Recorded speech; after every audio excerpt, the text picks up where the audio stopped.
Welcome back, everybody, to whatever we're calling this series now. I'm still not exactly sure. But I appreciate all of your feedback from the previous episode, the first of this kind, as we follow the entire league we've built up in the Denver Broncos franchise. Today we have Week 2 action in the series. We will have the Denver Broncos starting here up against the Tennessee Titans, who have a brand new quarterback. You may remember him from the Kalispell Dynasty. It is Mike Hill, here in year number 4, getting his first starting opportunity. On this play, he finds the rookie first-round pick Shakir Sands. Very nice catch and run. And Hill starting out aggressive, trying to get the big play early, but Sands well covered there by Eric McKinney.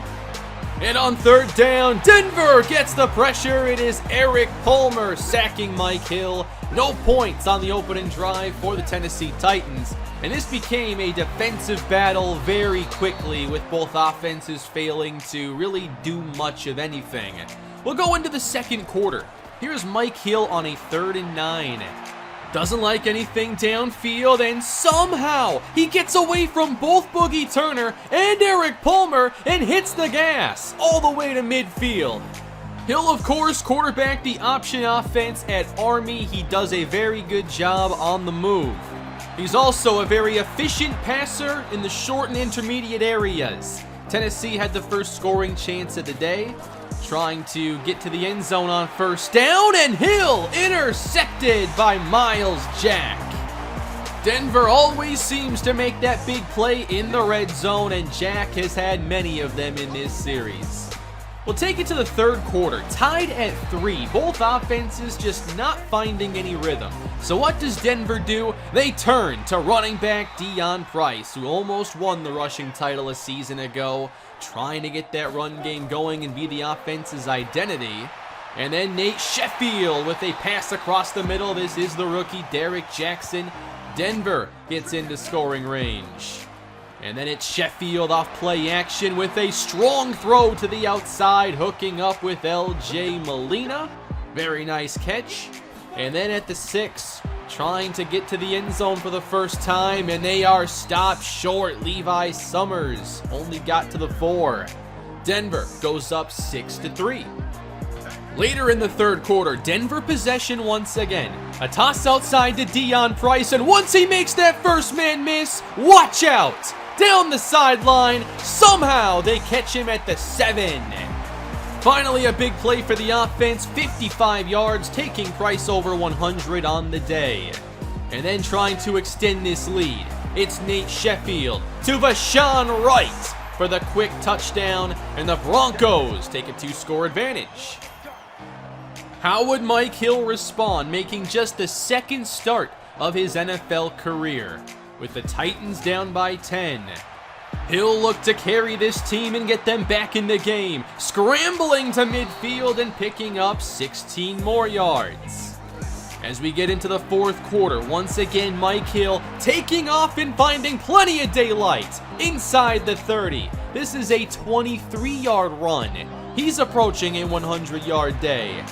And then a third scramble on the possession, another first down for the Titans. Hill refusing to slide, taking the offense all the way to the 5. And then Mike Hill throwing to the end zone and finding Alfred Henderson. What a possession for Mike Hill to keep Tennessee in this game. How would Denver respond? Under 6 minutes to go on a 3rd and 6. Donovan Jennings unable to take this check down to the marker, so it's 4th down. They bring out Rory Haylett-Swinton for a 50-yard try, and then fake it with Courtney Jean-Charles running all the way inside the 5. What a time for the fake field goal call. I love it. Denver gets a new set of downs, and on 3rd and goal, they still can't get into the end zone. They took a little more time off the clock, but ultimately still only got to go up by 6, keeping Tennessee in the game. This time it's Lamyron Spellman off tackle, and he picks up a first down. Under 3 minutes to go from Mike Hill. He dumps this off to Jason Slaughter, and he's taken down by the face mask, giving Tennessee a new set of downs. into Denver territory on second down. Hill scrambling again, met this time by Jamari Akinjide. He puts the ball on the ground, and here is Carl Zachary going the other way. Denver gets a boost. The special teams fake field goal and a defensive touchdown to put them up by 2 scores. This left the Titans with only 2 minutes to play. Mike Hill stayed aggressive. Very nice throw downfield with another face mask call tacked on. Tennessee takes it into the red zone again. Mike Hill throwing to the end zone. He finds the running back, rookie Alexander Forney from Vanderbilt to bring Tennessee back within a score. They'd have to get the football back one more time, and Donovan Jennings ensured they would not. Nearly scoring another touchdown, and the Denver Broncos moved it 2-0. Great effort from Mike Hill in this game, but it just wasn't enough. Tennessee had no room for error, and that fumble that went for a touchdown was the winning play for the Denver Broncos. Mike Hill ran for 99 yards, Deion Price for $125. Nobody stood out as much in the receiving game, but Denver wins yet another game with running the football and their defense. That's going to take us to Minnesota. I've been waiting a long time to actually cheer on Brandon Warren in a game once again. We've only seen him in matchups against Denver, so here's an NFC North matchup for you. Brandon Warren and the Vikings going up against the Detroit Lions. I was so excited to see Warren play again, and he was excited to see his former teammate who intercepts him and takes it for a touchdown. Kalispell corner Daniel Foster puts the Lions on the board. And speaking of Kalispell, who was the first-round pick for Detroit last season? That is Sherrod Edwards. Josh Rosen finds him for a big 32-yard connection. Detroit goes up 10-0 in the first quarter. Here's Warren, late first, getting a connection here on the outside. That is Marvin Hayes. Trying to get this Minnesota offense going, and they were missing Terrence Rivers, which meant that the backfield was basically all Apollo Burgess coming in, and he suffered an injury here in the second quarter that would take him out of the game. Thankfully not a serious injury, but Minnesota playing the rest of the day with just a third-string running back. Detroit up 10-0, and again Josh Rosen deep across the middle. There is Sherrod Edwards once again. Detroit takes it to the 11, and an easy walk-in touchdown puts them up 3 scores. And that is former Viking Robert Carroll on a day Minnesota's missing their top running backs. Vikings down 17-3, and Brandon Warren does not get rid of the football or run out of the end zone. He takes a safety. Detroit increases their lead further, but they wanted more before halftime. And Minnesota's sloppy defense was going to allow them to add on even more. Detroit up 22-3. Now in the third quarter, Robert Carroll fighting through the Minnesota defense and going 38 yards to the house. What is wrong with this Vikings team? A huge letdown at home. Minnesota down 29-3, and there was just no getting back in this game. They couldn't run the football, and Brandon Warren just had a really rough performance. This was all Detroit. The Lions could be a team to watch this season as they start the year 2-0. And before this one was over, they would make Minnesota's day even tougher with this fumble recovery. As much as I'd love to follow Brandon Warren's career, if the Vikings aren't playing well, we're not going to focus a lot on them. Perhaps he just peaked in college and his NFL career is not going to match up to the Kalispell hype. Big day though for Josh Rosen. They attacked this defense downfield and pretty much everything for Detroit worked. Impressive start for the Lions. That is going to take us into our feature matchup of the week. We have the New York Jets and the San Francisco 49ers. So for the first time in this series, an episode is really going to focus on teams other than Denver. We got to see their game earlier, and I wanted to do a better job of condensing those games, and you can let me know if you thought today's were presented pretty well. But we're going to focus on this San Francisco team, especially because of what they just did in the NFL draft. Going and selecting two key Kalispell players. There's corner DeHonte Jeffries, set to play his second NFL game today. And then at running back, his debut wasn't phenomenal, but I'm so excited to see Matthew McNair. We got to see him late in the Kalispell series, of course, and a little bit of him in the Kalispell movie. Of course, the offense wasn't very tailored to Matthew McNair, but I cannot wait to see him today. In his first game of his career, he only ran 7 times for 21 yards. Hopefully we can see him get a couple big plays in this one. Here's a look at the top of the San Francisco roster. Ramon Locker is probably my favorite player they've developed over the course of this series.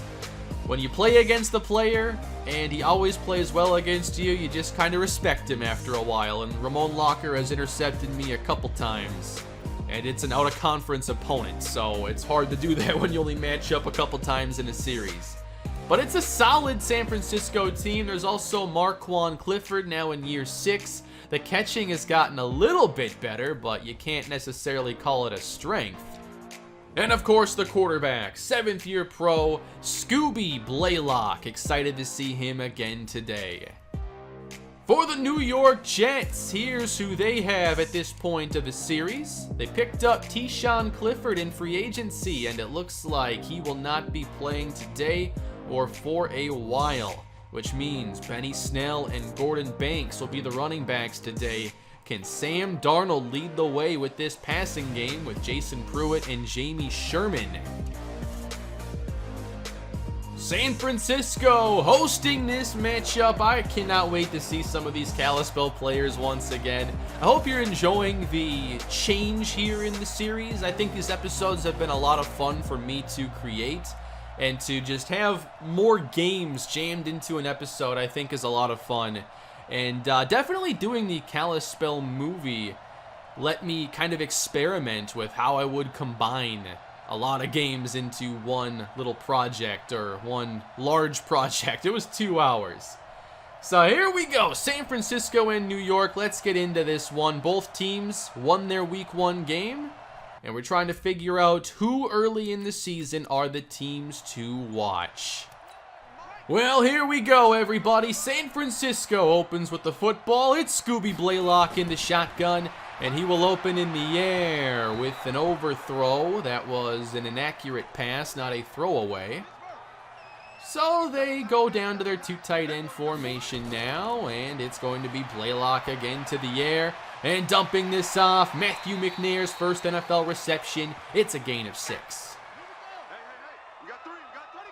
3rd down for the 49ers. Blaylock to the outside, and that is another catch for McNair, and it's a 1st down. I also would like to see a couple deep balls thrown Marquand Clifford's way. We'll see if that happens. Pressure got there, but the pass is out and complete to George Kittle. Kittle's got to have like 1,000 catches now. He's been with San Francisco for the entire series and however many years it's been leading up to this point. 3rd down again for San Francisco. They went to this tight formation last time as well. Have to get to the 46-yard line, and Blaylock, no, it's dropped by Clifford. He was open. That's gonna happen. All right, it's time for Sam Darnold to show what he can do as the Jets come out in the double stack and throw a quick one on the outside. Kind of like the call there. 5 yards going to Sherman. And when we saw him his rookie year with the Chargers, I thought he was going to be a superstar. I thought he was going to be the one they would build around, and that's a fumble! San Francisco's going to take over. Again, they're missing their top running back, Tyshawn Clifford, and Benny Snell fumbles on his first carry of the day. Instant scoring chance for San Francisco, looking for the first points. Here's Blaylock keeping things in the air. Across the middle and somehow coming away with it. That's Kittle. I want to see McNair's first touchdown, but these goal line runs are always difficult. Inside. Oh, what a hit. Not getting it there. Empty now on second down. Where does Blaylock go with this? Firing left, touchdown! George Kittle. San Francisco strikes first. It's very different watching these games without like a rooting interest. I'm just cheering for players that I know in the series. Here's a gain of a few for Benny Snell, trying to overcome that fumble on the opening drive. Handoff once again. There's an opening, and close to a first down again is Snell. 3rd and 1 for Sam Darnold. A third straight carry, and Snell gets the first down. All right, when are we going to see some throws now? Jets have ran it every play on this drive. That changes here. Darnold under pressure. He's going downfield. This one is incomplete. He wanted Jamie Sherman on that deep ball. 3rd down and 8 now. Again, it's Darnold trying to make a play, and he'll throw it to the Jets bench. Very nice start for San Francisco. Now they take over at their own 6. Blaylock in the end zone. Has to be careful. We have seen so many safeties to start the season. That's like 4 or 5. I shouldn't be losing count of safeties.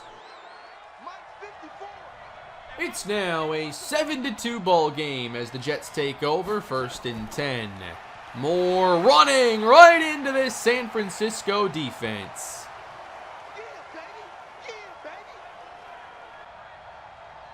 3rd and 7 now for the New York Jets, and Darnold has a connection, but it will not be a first down. He found Pruitt shy of the sticks. 7-2. We'll do some simming now with Matthew McNair, not getting much there, and then a sack ends the San Francisco drive. The Jets really want to get Benny Snell some carries, and they end up going 3 and out. Into the second quarter now, and McNair definitely getting more touches in this matchup. 7 on consecutive carries. A 3rd down conversion, love that. Just forget about passing the football. Hey, it's Darnell Livingston. I forgot he was on this team. 3rd and 10, 20 to Clifford. San Francisco, they're close. Can they get into the end zone? Blaylock runs it in. San Francisco up 14-2. Looks like San Francisco's in control right now. Late first half. Quick throw on the outside. Good tackle. Both teams have been very run-heavy for the most part, but now play action for Blaylock. And he finds Clifford across the middle. There's a first down. I still love the moment when I passed on him in the draft and how everybody wanted me to draft him to the Denver Broncos. What do you have, like 56 catching or something as a rookie? It's gotten better. It's cool to see that it's developed. Obviously, it's not going to be like a strength of his game. It's very much a weakness. That would have been interesting, though, to try and get around. Going deep again. Wide open. Clifford. Touchdown. And that's why you still have to take a chance on these receivers every now and then. Even if they can't catch the football reliably, I mean, you're not going to get an easier look for a long touchdown.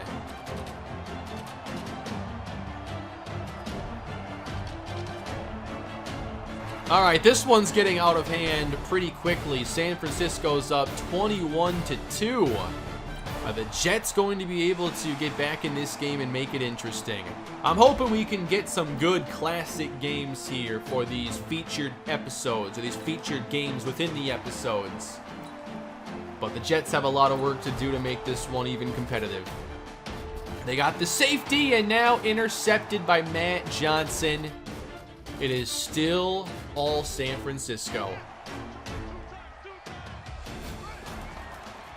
Matthew McNair, he's trapped in the backfield. Now at 42 yards on 12 carries. What if it's Clifford deep downfield once again? 3rd and 7 for San Francisco. Dumped off here, Matthew McNair made a move, but he won't get the conversion. We're going to jump ahead in this one just because it's been a very lopsided game. San Francisco up by 25. Maybe we'll see more of McNair, or maybe some big plays in the air. Not this time. Offset eye. They're going to run this one. McNair hit down hard by McGraw at midfield. Jets have some pretty good impact front 7 players here. So again, not a huge rushing performance for Matthew McNair. If this doesn't turn around, I might have to go and edit the San Francisco depth chart to get some other players in. Handoff, and again stopped in the backfield. So McNair not able to give us a huge show to this point, but it's been nice to see him. Here we go. How about Dahante Jeffries? That's the only reason I'm considering watching any more defense in this game. And Jets have 56 passing yards, so you have to assume Jeffries is at least doing something right. Darnold on 2nd down. It's tipped in, almost intercepted by Fred Warner. Come on, I want to see a pick now. Jeffries is bottom of the screen. Just lob one out there, Darnold. 3rd and 10. Darnold fires. This is caught. Well shy of the marker. The backup quarterback, by the way, for San Francisco was actually the Heisman winner from the Kalispell movie. We never saw a game with Tennessee, but O.J. Cole ended up being the Heisman Trophy winner. I think he was a one-year wonder, never really played before that season, put up some good passing numbers. So we'll watch a drive here with the San Francisco backups, and it might be a very short one. Gain of 6. Adam Gase is still the coach here, and the Jets lose badly. So that was a very, very short game. As San Francisco wins easily. We got to see a deep Marquand Clifford touchdown. That was pretty fun. But overall, neither team was like great on offense. They both averaged under 5 yards a play. At least the Jets got that safety to avoid the shutout. I'm sure we'll see more of Matthew McNair down the road, but a little slow start to the season here. Scooby Blaylock, 181 yards and 2 touchdowns in the air. McNair gets 25 carries, gets 79 yards, and then caught some passes as well. Clifford and Kittle scored the touchdowns. McNair 3 grabs for 14 yards, so a lot of volume. That's like 25% of what he got the entire last season for him at Kalispell. 2 weeks into the year, here are your 2-0 teams. There are 7. And then for teams that are 0-2, well, there's a tie here between the Packers and the Titans, but a handful of teams looking for their first win. Here are the players of the week with Taquan Layton and Tyson Walker, 2 quarterbacks taking the awards, and then Eric Palmer had a 4-sack performance against the Titans. And Ross Haas, the rookie first-round pick for Dallas, 11 tackles, 2 sacks, and a pick. That puts you on the fast track for Rookie of the Year. Atlanta beat the Rams 38-27. Layton put up a lot of points in this one with his 3 touchdowns. Jason Brothers, 76 yards on the ground. Layton also ran in a touchdown. Dallas Levine, 6, a buck 14 and 2. Phoenix Chambers caught a touchdown in this matchup. We're definitely going to want to watch one of these Rams games soon. But they are going to need a lot from their offense because so far they have the worst scoring defense in the league. Here are the rest of the scores throughout Week 2. Tampa Bay wins big over New Orleans. Quan Tippins is their new starter. I want to see him play at some point. And Sean Collins. That's right, Mariota got hurt. So now they're playing a backup, and they won pretty big behind 2 touchdowns by Marion Peppers. That's a nice performance there after losing your starting quarterback. Tony McAdams has the most yardage 2 weeks into the season, 622. 6 touchdowns for Tyson Walker, 5 for Jared Goff, Randall Cross, Carson Wentz, and Chidi Ikechukwu. And then, do the Philadelphia Eagles consider a move after the debut of Josh Allen? Do we make a trade for Philly? How'd he do in game 2? A lot better. But I saw some suggest like Courtney Jean-Charles, and I think that would be interesting. We'll go through some of the quarterbacks, actually, before we wrap this up. Deion Price, he's got the rushing title so far. Onaje Nworu is the only other running back with over 200 yards to this point. And then receiving, it's Jason Burgess at the top right now, followed by Ben Ayers, Dallas Levine with 3 touchdowns, Sherrod Edwards, Austin Bordelone. How about the rookie Raheem Galloway? He already has 3 touchdowns on just 9 catches. Ross Haas, 2 sacks, 24 tackles. A very fast start. A couple players already have 5 sacks. A couple more that are close. If we look to do any quarterback trades, obviously Courtney Jean-Charles will be a popular option. His accuracies aren't great. I do think he could still use some more time as a backup, but he might be a good fit for a team just trying to start over at that position and letting him develop. He is ranked 23rd right now, so maybe.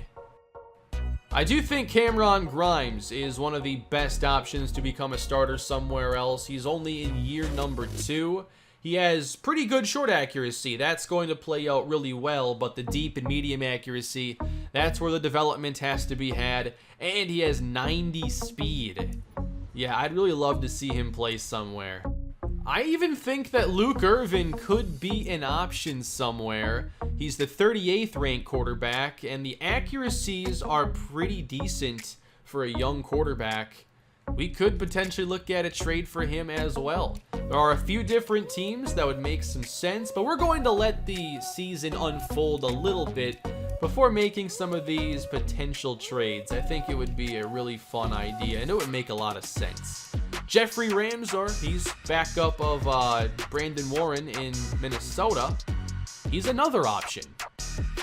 I think that creates plenty of opportunity for a team like the Eagles to maybe just start playing somebody who is younger.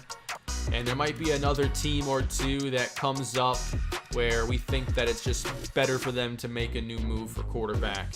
So, what'd you think of this episode, everybody? It's a little bit shorter. I wanted the beginning to be more condensed. But, short game here between San Francisco and the Jets. Let's see what we got for matchups in week 3. I do want to watch a Rams game when they take on San Francisco at some point, and we could wait for that, but we don't necessarily have to. So who else could we focus on? Maybe a Jesse Heikkinen game against the Jaguars, who I think have the most points scored a couple weeks into the season. What sounds interesting for matchups next episode? Let me know down below in the comment section. Thank you all for watching. If you're enjoying this change to the series, please leave a like and subscribe to the channel.